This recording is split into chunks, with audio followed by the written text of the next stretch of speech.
Important matter.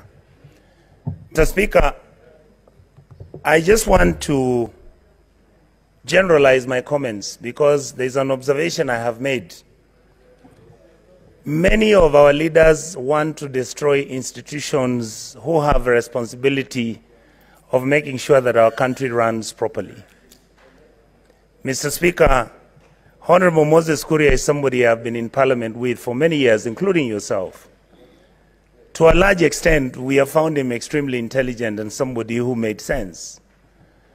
To some extent, he makes himself look such a foolish man, you wonder whether he even ever stepped into a parliamentary house.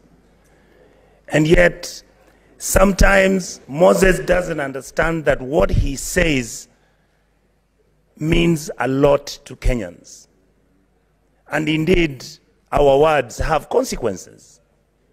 I would really want to plead with him and many other leaders to realize that these houses, the National Assembly and the Senate, are not just talking shops. This is a place where we discuss national policy.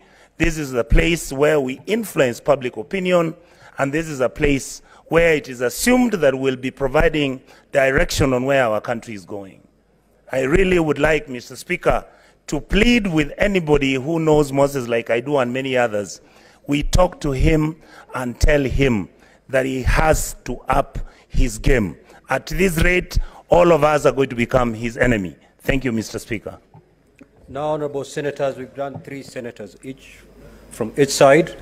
Now, honorable senators, this cannot be a house of lamentations. This is a house of action.